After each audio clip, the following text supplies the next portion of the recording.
Hello and welcome to the Education on Fire podcast. The place where we share creative and inspiring learning in our schools.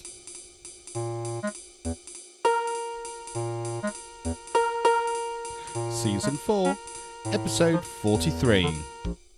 Hello and welcome back to the Education on Fire podcast with me, Mark Taylor.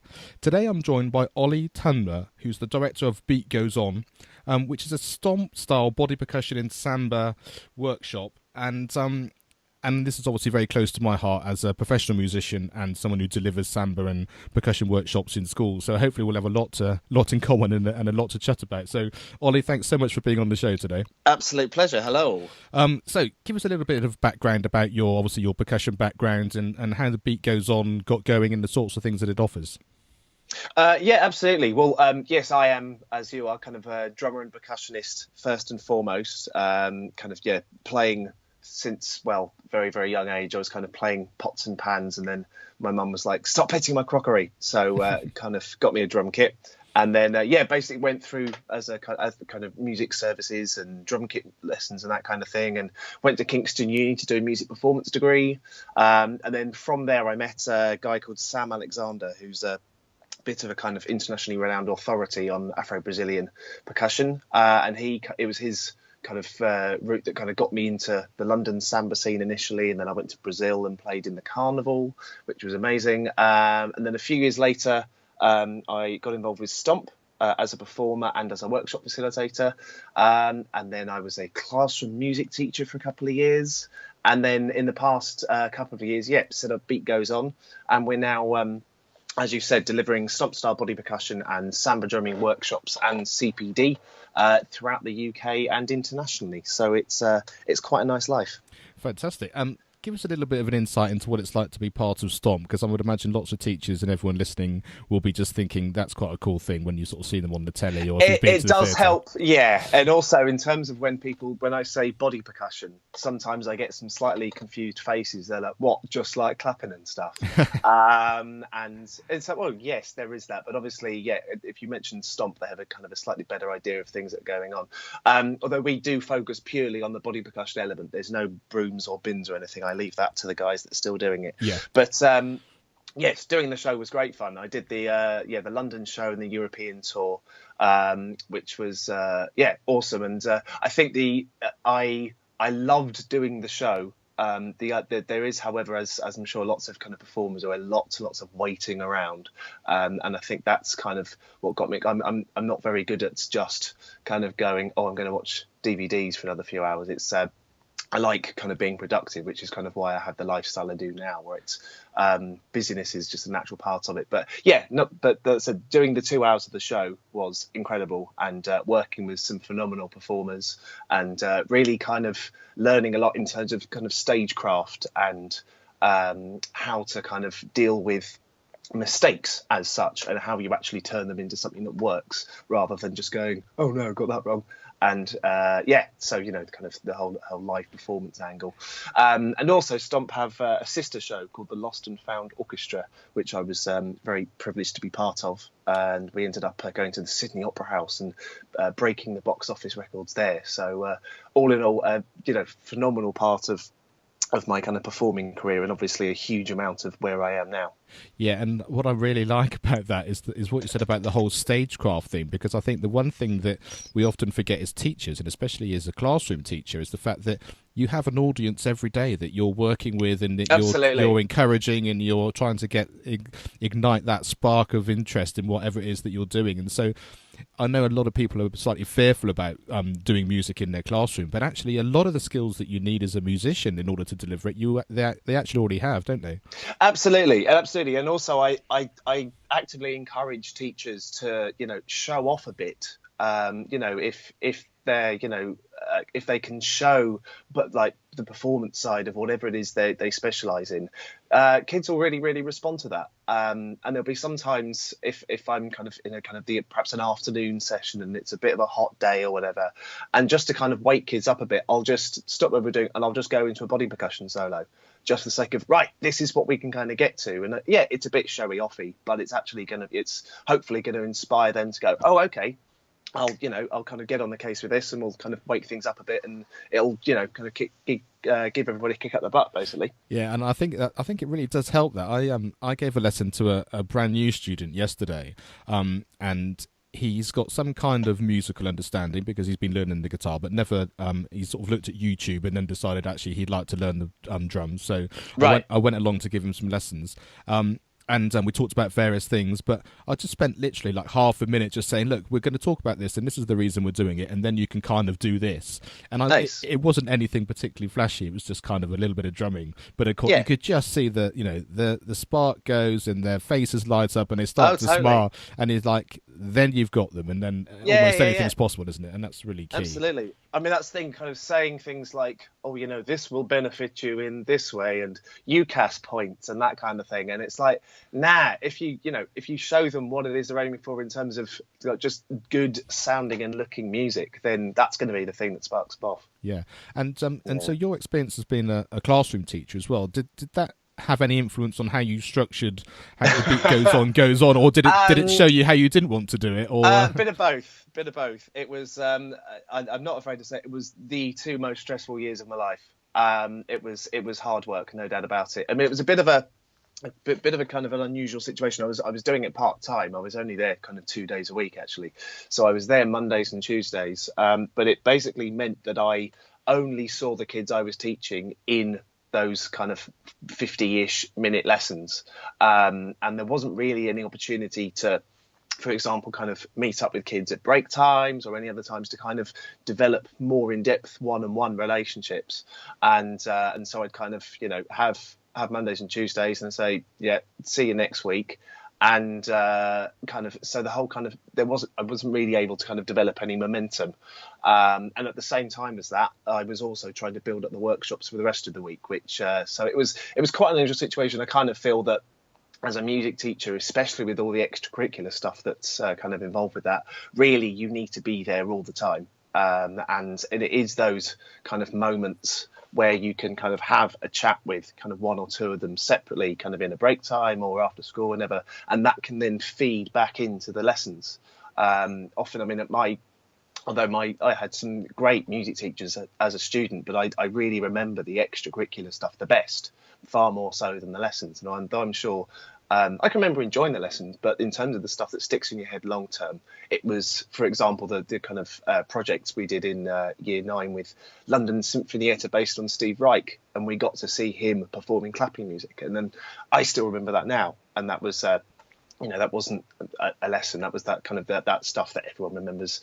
So that my teaching experience, it was a tough time, but I do now structure workshops very differently. I learned a lot about pacing and kind of not. I think just thinking quite kind of simplistically, what will the kids be able to do at the end of the session that they couldn't do before the session? And making sure kind of that box is very, very clearly ticked. And also the kind of differentiation, kind of planning the same kind of end outcome, but with a lot of different routes to achieve that outcome, depending on individuals' own experiences. So yes, in short, rambly answer, but yes, hugely kind of beneficial, but for positive and negative reasons. Yeah.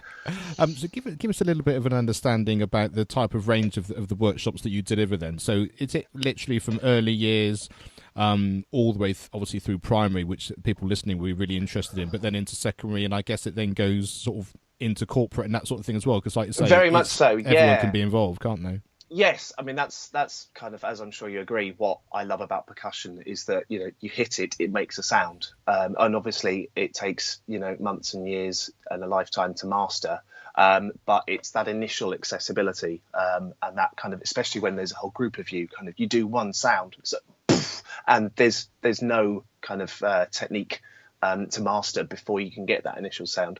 So yeah, we do early years through to go to all the key stages, and indeed colleges and sixth forms and universities, and teacher training.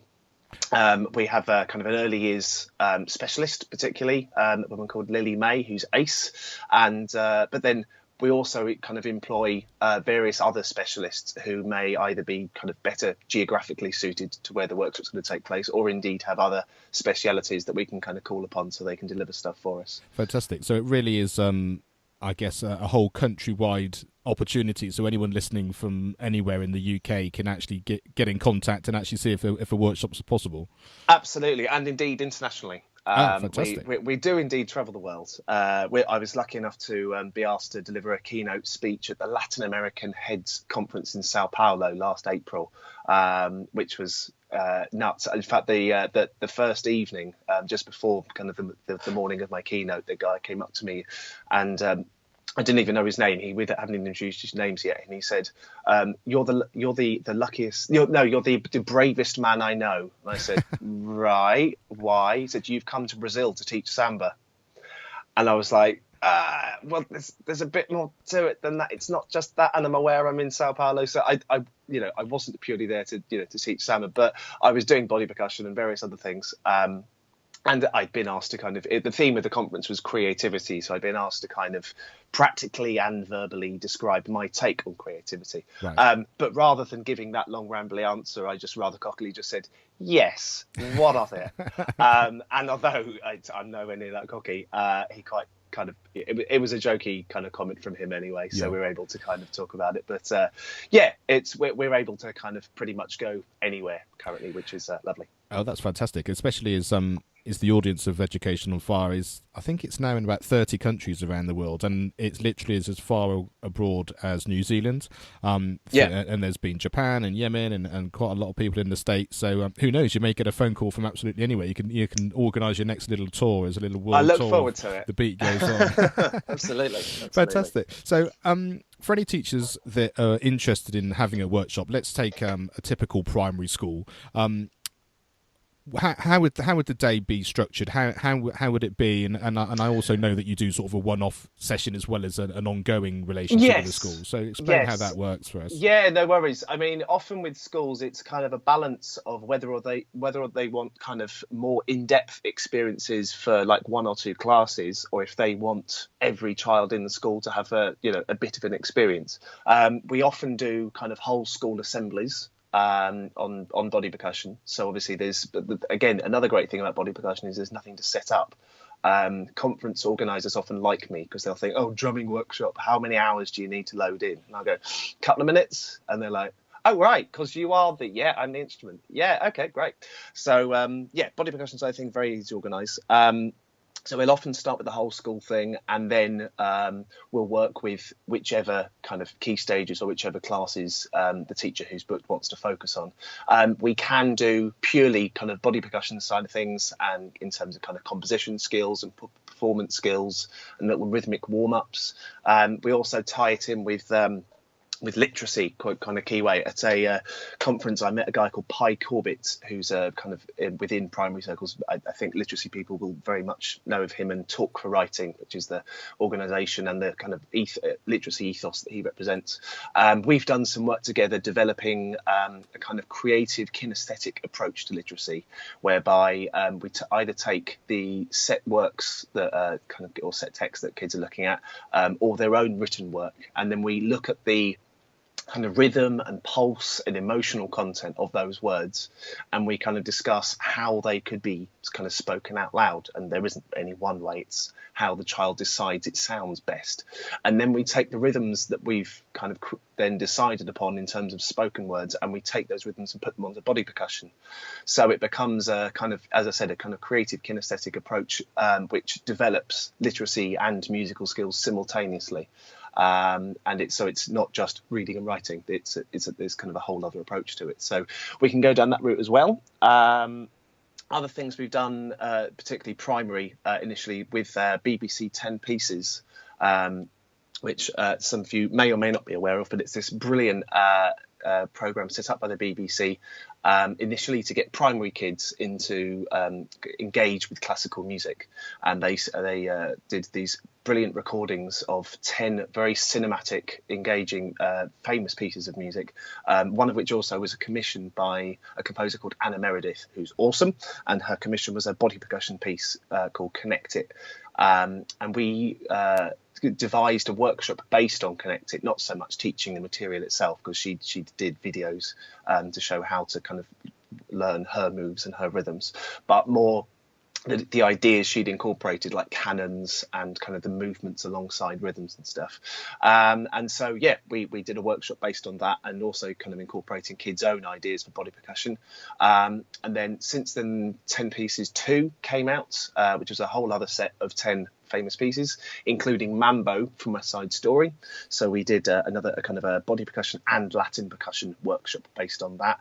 And then just recently, 10 Pieces 3 has been launched with a whole other set. So and I get the idea with these is not just to sit and watch them, but very much to respond to them creatively. So kids from all over the country have done not just musical and dance responses, but visual art responses as well. I think video responses, and they've had 10 Pieces proms as part of the prom series at the Albert Hall, featuring some of the kind of the highlights of the responses. So that whole thing's been great, and it's been great for us to kind of we've been a 10 Pieces champion, meaning we've been kind of assisting with the support for those resources as well. So so from a primary point of view, we can focus in all and any of that, body percussion, and of course samba drumming, which we do lots of as well. And these can be one-off taster days, or we also do kind of 10-week-long, more in-depth things that culminate in kind of usually a high-profile concert. We did one with Arts First in Islington, and that culminated with a performance at the Barbican as part of one of their concerts. So it's nice things that we kind of get to be involved with things like that. I think what my biggest feeling of that is that very often we hear these things like 10 Pieces, and we hear, we can do a samba project and that sort of thing, but you're never quite sure how you get from that initial thought to how it's going to look in your classroom. No, sure. And so what I loved about how you described that was the fact that, you could see all those pieces put together, and actually by getting someone like you in, they can actually say, I understand how we get this kind of movement, or talking about that, you said the literacy and how that can develop into a piece of music, and just joining all those dots up, which I think once you open the door to those sorts of ideas, the workshops, when they're obviously given by a facilitator who's really experienced in that, are fantastic, but it just gives them a way of working beyond that as well. And so from that point of view, it's great value for money, isn't it, whenever you go in and do a workshop, because what you leave behind and the support is invaluable, I think. Absolutely. And also it's not necessarily really anything that's completely new. Lots of it is actually kind of building on the confidence of not only the pupils, but also the teachers who are then going to be carrying on the work after you've gone. I sometimes have to get a little bit kind of mock cross when I'm doing CPD workshops with teachers who, particularly with the body percussion, will be like, "Oh, don't pick me, I've got no rhythm." Particularly when I'm working with kind of often in primary, when there's teachers who, because they played piano once when they were 10, then they therefore become the music coordinator for the school.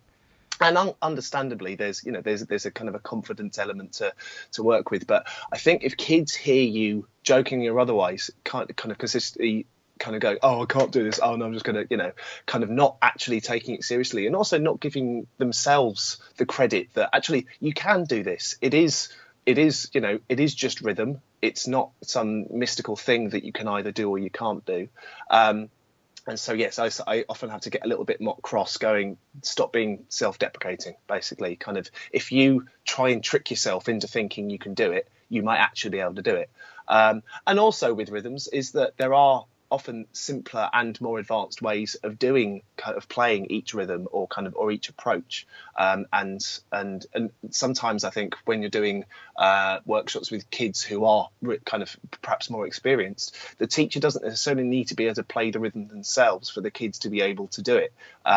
They don't feel that's going to be a hindrance. Just be the facilitator to suggest, rather than doing this rhythm, try double speeding it, or try adding your own kind of interpretation onto that rhythm and seeing what the kids come up with themselves.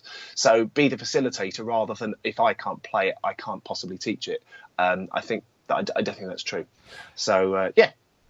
I mean, certainly in my experience of delivering samba workshops, it definitely is that as a teacher, when you're involved, the children absolutely love it because they see you in a different light, because you are slightly not in the same state that you are when you're just delivering other parts of the curriculum. Yes. And there's also that real sense of we're in it together. We're learning together, especially if there's someone like you there taking the workshop. You know, they're part of the class all of a sudden. Very much so. And I think that dynamic change is a really positive one.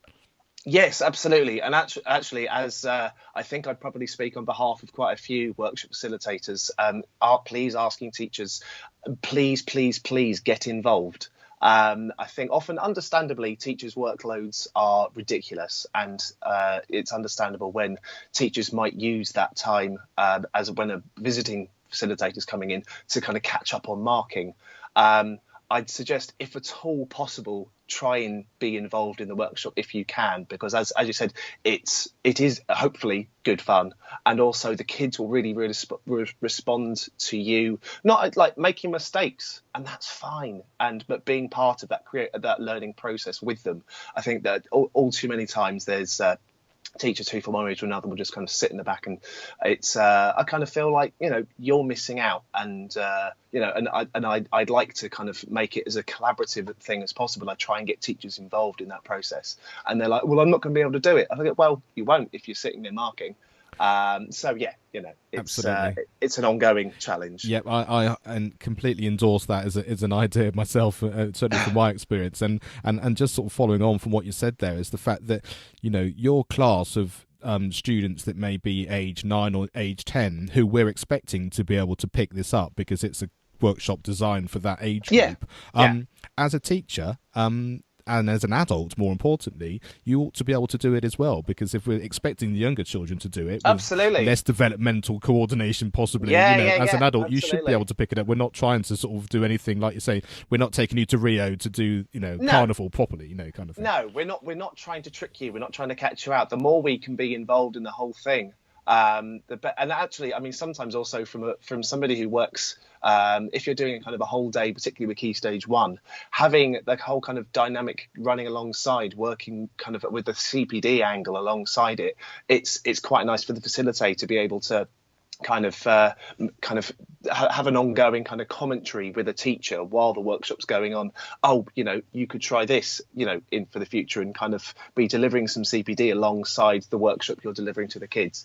So yes, get involved, teachers, please. It's really sounds fantastic, and I love that kind of thing. Like you say, just that legacy of leaving these things, and it's just tips, isn't it? That just can really help them as they're I mean, the one thing I always try to make sure that I never leave a school with them going, okay, that was fun, but what now? What I'm trying to kind of constantly create dialogue, and that's actually where social media has come in really, really usefully, because you can. We did a blog that just kind of came out for kind of via an independent school network yesterday, and already people are kind of responding to it and kind of getting dialogue going, and also sharing their own tips and experience and that kind of thing. So I'm aware that I'm by no means the only person who has experience and skills to add to this. So the more collaborative it can be, the better. I think that's really important, and I have to say the blog on your website's fantastic in terms of there's lots of great content there, and in my season 1 I had a conversation with Kelly Long, and part of that was kind of how podcasts and social media and the whole community of being a teacher now is just so fantastically online. Your resources aren't just your 4 walls of your school, you know, it's above and beyond all of that, you know, and that continual conversation I think is just fantastic. Yeah, and that's I'll often kind of ask people, CPD, who is actively using social media, and I mean, I realise there's a lot of rubbish out there, you know, but actually if you can find the good stuff, I mean, we've been lucky enough to have some very, very experienced kind of classroom teachers do guest blogs for us as well. People like Jane Werry and Steve Jackman from Musical Futures and various other people. So there are some incredible free also resources out there that you can kind of then respond to. So if you're not already using, I mean, I think some people think, oh God, Twitter, can be a bit of a minefield, and there is lots of rubbish out there. But if you find the good stuff, it's really, really worthwhile. Yeah, it really is. And the other thing I sort of find from a workshop point of view is as you said, you know, the difficulty of the rhythms and that kind of thing can vary depending on what your objective is, you know, because like you say, if you're going into a school for one day, certainly for me when I'm delivering mine, it's that kind of, I want them to feel like they're musicians. I want them to feel what it's like to be in an ensemble. I want them to feel what it's like to do a performance.